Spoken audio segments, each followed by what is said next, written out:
when we're talking about fuel poverty and poverty generally within Wales, in Ceredigion, one of the areas that we've tried to tackle through tackling fuel poverty, and that's being pushed into our single integrated plan, which Peter referred to a little earlier today. As you may well recall, Professor Mark Drakeford mentioned this morning that during the winter of 2012-13, it was a very long and hard winter. I think it was the hardest winter that we'd had for 15 years. And we knew that we've known for years the link between fuel poverty and poverty and health. And what I'm going to talk to you about today is some of the things that we've done in Ceredigion in recent months and recent years to try and tackle fuel poverty locally. So let's get on to the next screen. So we know that fuel poverty affects all parts of Wales. And in Ceredigion, we know also that it's a predominantly rural area. And as we can see at the statistics there, when you look at compare a rural and an urban area, there's twice as much prevalence of fuel poverty in rural areas than there are in urban.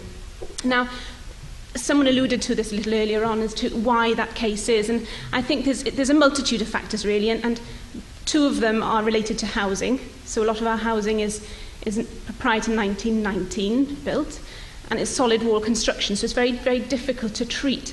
And a lot of our rural properties are also very large, so again, they're difficult to heat and difficult to treat.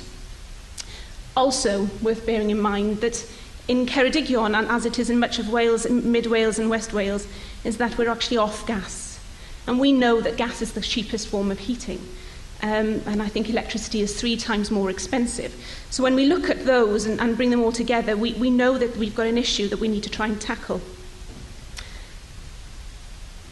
So when we look at off-gas, this is an image that I had from, I think it was the I can't remember who it came from anyway. So what we're looking at there is the darker images, and that's off-gas. So as you can see, the majority of Wales is actually in an off-gas area. And the regions are based on lower super output areas, again referred to in Peter's speech a little earlier.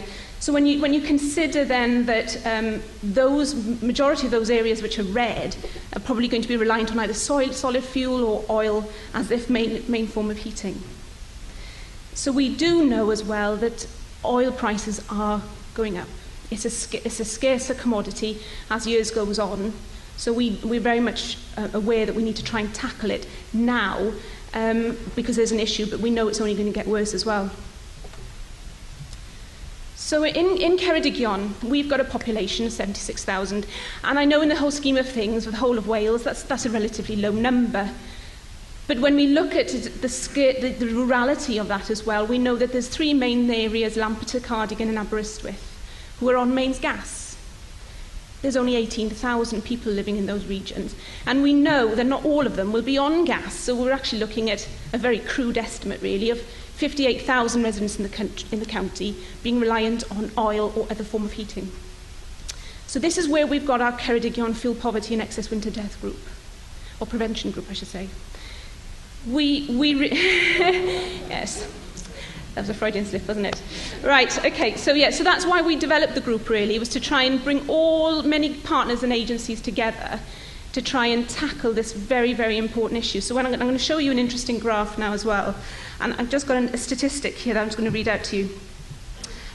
So the annual survey of hours and earnings, residence-based, indicates that the median household income of Ceredigion was less than 24,000. And that's one of the lowest in Wales, and I think that kind of mirrors the statistics that were mentioned a little earlier on today. But what I'm going to show you now is excess winter deaths. So this is where we're looking at now our heating, fuel poverty, and how it actually impacts on our health of our residents. So we've got 100, these are old statistics, so bear with me, but we've got 160 excess winter deaths in the over 65s in Ceredigion between 2005 and 2008. Again, old statistics. When you look at the graph, the red denotes Wales and the blue is Hywel Dda. There's an upward trend in there.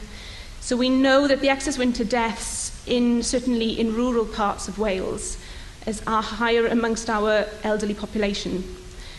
We're also in a situation where a lot of our older residents want to remain in their homes through independent living. So these are the types of things we're going to have to try and tackle. Now, if we consider that, I think in 2033, by then, I think our over 85 population is going to go up by 177%, and our over 65s is going to go up by 63%. So we've got to make sure that our houses are right and fit for purpose now. So the partnership approach then. So within Ceredigion, I think it was 2011, we decided to get together a vast number of organisations. So whether it be our housing associations, the County Council, Hywel, Public Health Wales, credit unions, the third sector, and I know that I'm probably going to miss out several who are around the table, and if I offended anyone who is around the table and I haven't mentioned, I do apologise. But we just felt that it's a real complex issue. We can't address fuel poverty by just the local authority alone, and that's when we're looking at the importance of building this around, say, the single integrated plan where all the partners are together. But this is a sort of a subgroup, really, where we're pulling together the ideas of those who are working operationally, so say, for example, Age Cymru Ceredigion, what they represent and how we can improve things for them, similarly for West Wales Credit Union, similarly for the local authority, housing, for example. So it's about building all those together and trying to find solutions. Now, the strengths of doing this is that we're all singing from the same hymn sheet, as it were. I think somebody mentioned a little earlier on about having the same flyers and same information, and I'm going to touch on this a little later on, and I think that's one of the successes, really, of doing things as a partnership. So when we look now at a couple of the work streams that we've been working on in the last few months, really, so the first one are fuel syndicates. Now, we recognise that there are opportunities to try and tackle fuel poverty through fuel syndicates, and I'm also going to tie in the links then with credit unions. So we've got, at the moment, we're aware of 6 fuel syndicates in Ceredigion with a total of 560 members. So if you recall to that first graph that we were looking at a little earlier on, we said it was 58,000 that were going to be on oil or solid fuel. So when you look at our statistics, where we've got 560 members currently in a fuel syndicate, that's only 1% of those who are eligible to be part of a fuel syndicate. And then we've got the size of the syndicates as well. Now, there are some which are very small, which have got 30 members, and up to the larger ones with 171. And again, what we're looking at there is establishing why they work as they do. So this is a piece of work that we're currently developing, is to, when does that number become workable for them? Does it become too big because they're volunteers that are running the fuel syndicates? So, for example, we've been speaking to one group, with the one with 171 members, and that's from the old Ceredigion Community's First area in Tregaron and Uplands area, which is now sort of a community partnership that they're running there on a voluntary basis. They're saying that that is the most requested service from within their voluntary group is for fuel syndicates, and they recognise the importance of that has on their residents. But why does it work for them and the other groups may only want 30? And I think it's a lot as well to do with how much the volunteers can actively work with. And also, does it come to a certain number within the fuel syndicate that it's not worth them having any extra? Does that make sense? So if you get to 100 members, they're not going to get any further discount on any oil that's purchased. But again, it's about providing, what we're trying to say is about providing that service to the local residents. And the savings as well that can be offered by developing a fuel syndicate. You know, we've got 4 pence there to 9.1, and we're very much aware as well that the prices of oil does fluctuate over the year. So that's why there is such a fluctuation there between the 4 and 9.1 pence per litre. The brilliant thing for smaller local areas as well is that a lot of residents only want the minimum amount, 500 litres. Now, if they weren't members of a fuel syndicate, they would be paying a lot more for that 500 litres. Knowing that they're buying through a fuel syndicate, they could order that 500 litres knowing that they're getting the best price, as would their neighbour who's ordering twice as much. And I think as well, we've got to recognise the opportunities for working with our communities, because we know what they need. If you've got a local volunteer who's representing that community, they know Mrs. Jones, who's a vulnerable individual, they know their community better than anyone else. So the issues to date, locating fuel syndicates. As a local authority, we've been trying to track them down, because a lot of these are word of mouth. It's about who you know in your community. So that's the other thing we've got to ask. Are they targeting those who desperately need the help? Are they targeting the vulnerable? Are they targeting those who are in fuel poverty? Or is it about those who are in the know? So there's some questions there that we're going to have to work with, because as a local authority, to try and find them, it is very, very tricky. Now, we are aware there's a map there, you can see. That's the Citizens Advice Bureau. They hold a register of all fuel syndicates in the whole of the UK. And as you can see, there's only 3 there. So that's something that we're working with as well, to make sure that they're actually registered with the Citizens Advice Bureau, with the local authority and so on, so that we can make those links and direct people and signpost them into the service. The other thing as well is looking at coordinators. There's a lot, for example, there's a coordinator in Pennant, which is sort of mid-Ceredigion. And they've been hugely successful. And I think that's in part due to them as individuals. And it's about what the other fuel syndicates can learn from each other, really, as well. So it's about making those links. So when we look at opportunities through further opportunities for fuel syndicates, we can, as I mentioned, we can really strengthen those community links. They know who the vulnerable are. So if there is a particularly hard winter and someone hasn't made an order, hasn't been in contact, then the fuel syndicate have got quite a strong relationship that they would be able to contact that individual to check if they're okay. So these are sort of opportunities that we could build on and improve on community resilience. The credit unions as well, as I've mentioned, I think through the fuel budget schemes, I think this is going to be hugely important for the fuel syndicates. As you can probably gather, there are 3 collection points in Ceredigion from that map in the back of the report that Leslie's put together. Now, there's huge geographical areas within the county that haven't currently got collection points. So again, by working through fuel syndicates, community councils, town councils, again, working on a community resilience approach, you then have potential opportunities through the credit unions and fuel syndicates by pulling those together and having those fuel accounts. And again, then retargeting possibly the fuel poor as well. And I know that the credit unions are available for all, but what I'm saying is that that opportunity is there to enable and help the vulnerable and the fuel poor. It also tackles social isolation as well, again, when you've got particularly hard winters. And again, if you've got the people who are on the ground, they know who they need to contact if needs be. We've got a fantastic postman, for example, in Tregaron. And he's the coordinator of the fuel scheme, and he knows everyone in the region. So you've immediately got that contact, are you okay? So obviously coming over the social isolation issue. This particularly hard winter, there's links there. And I think that's something which is excellent and we can sort of build on.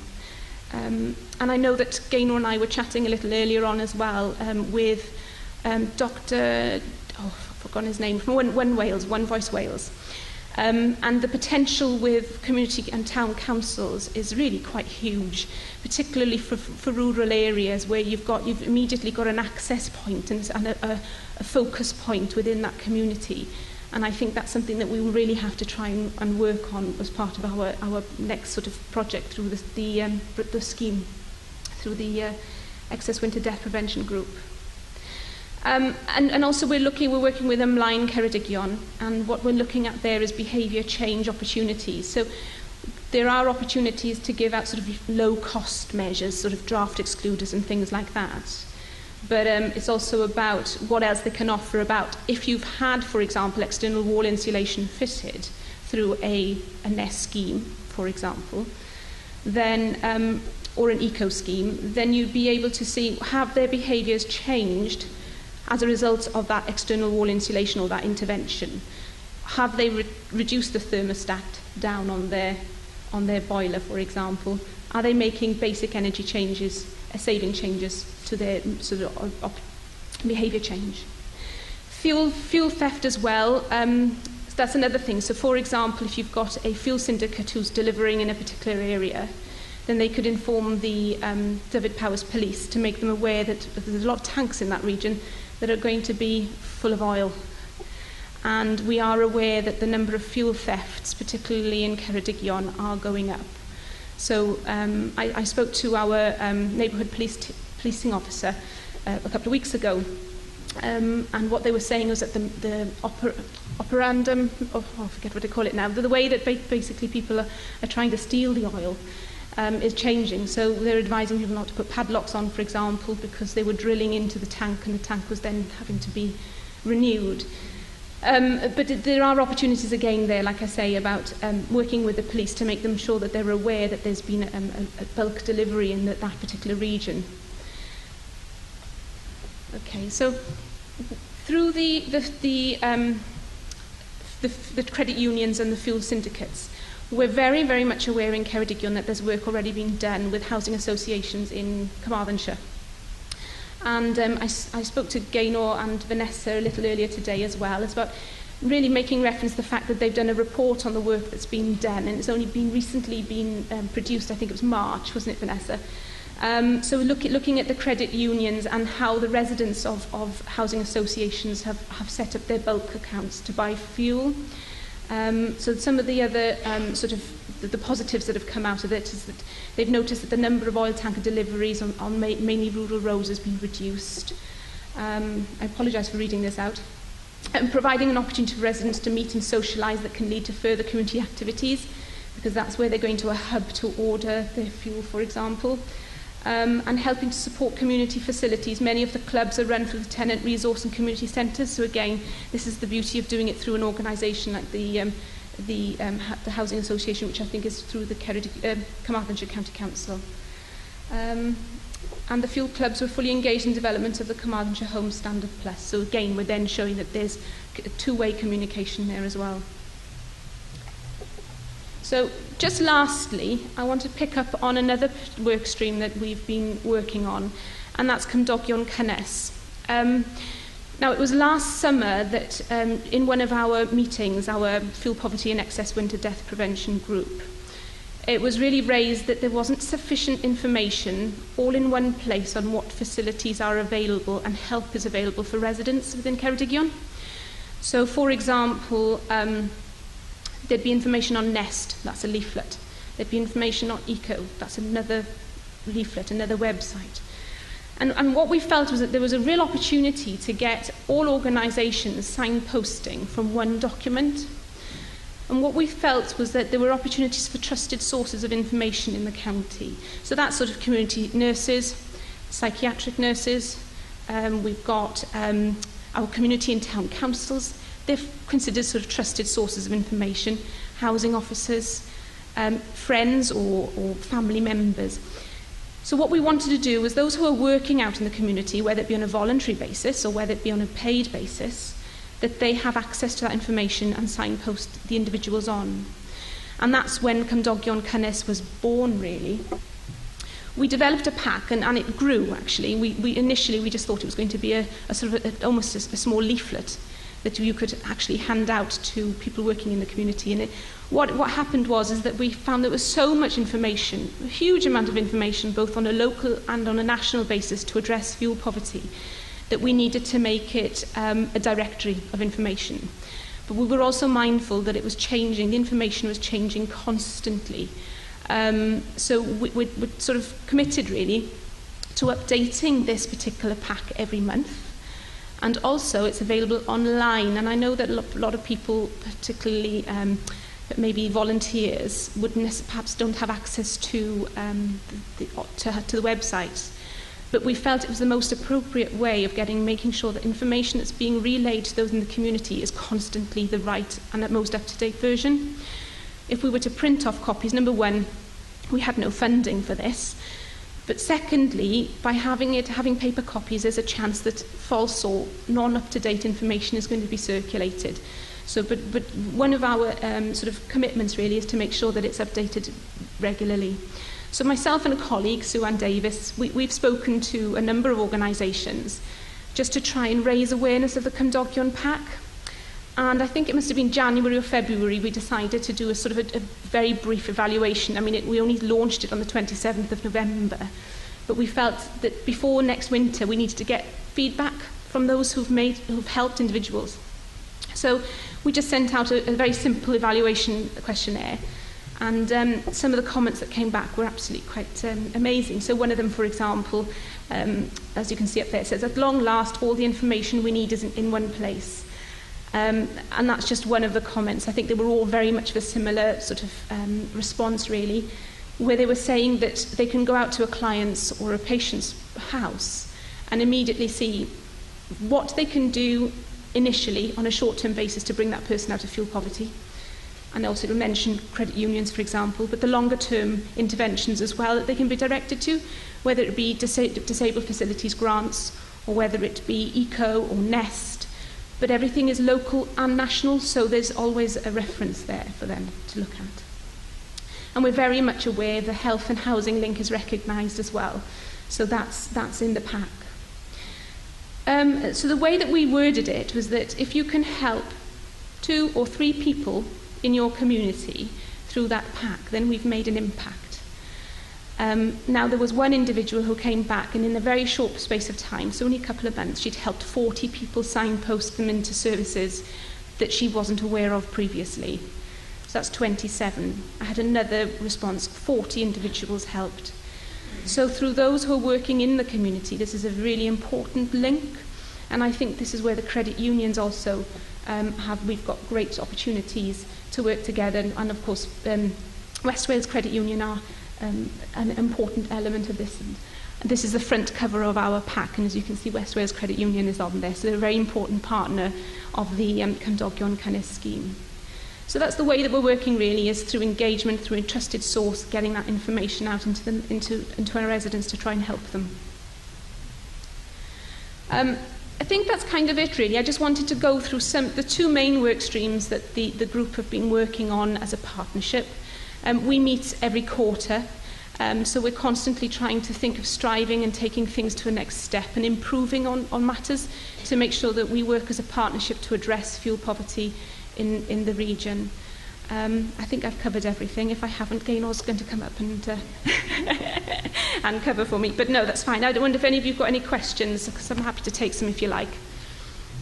There are a number of oil companies, but it's up to the fuel syndicates as to how they want to contact. So, for example, there is an oil company from North Wales that does a lot of deliveries because they're very competitive on price.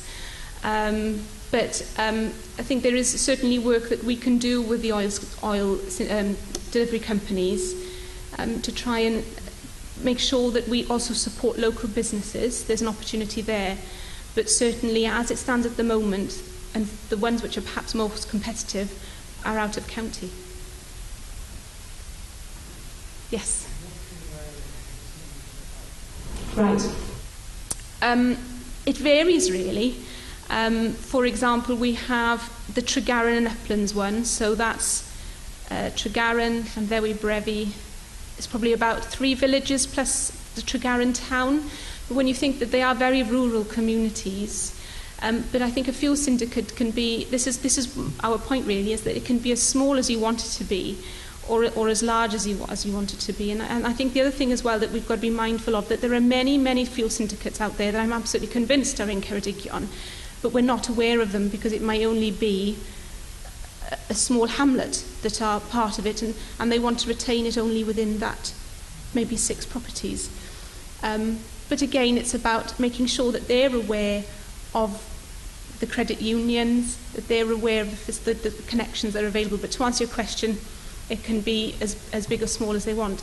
The other thing as well, Alka, if you don't mind, if I'll just pick up on, is that we were trying to establish when does it become a cut-off that it's the most, that it's, you know, if you've got a volunteer who's manning it, when does it almost become unmanageable? So it's up to them really, is to say when there's a cut-off. But If we can just bring more and more volunteers in, the better, really. Currently, the feedback that we've had is from only those who have been deliverers of information. And what we have said is that we're going to, because of course we only literally have been a couple of months, or November, December, 3 or 4 months before we started the evaluation. And so what I've spoken to Gaynor about is that in the next 12 months, we try and establish what difference has it made. And that's when we'll be looking at, have those 27 interventions or signposting that that one person has done, has it actually made a difference to those individuals? So I think there's further steps that need to be undertaken.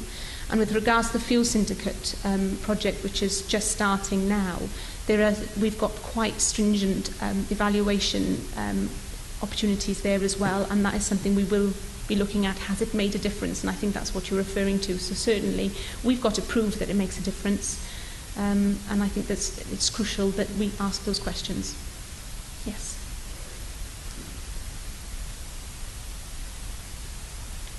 No one else? Okay. Here we are. Thank you very much, everyone.